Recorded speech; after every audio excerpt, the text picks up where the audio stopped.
2.5 years after introducing the first Mavic Air, DJI is announcing its successor, the Mavic Air 2.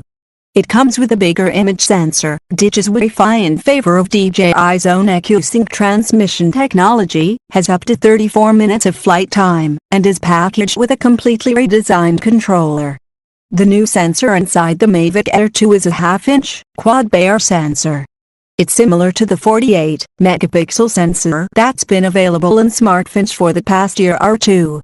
By default, it captures a 12-megapixel image, but it's possible to snap shots using the full resolution. The sensor is behind a fixed 28mm, equivalent, f/2.8 lens.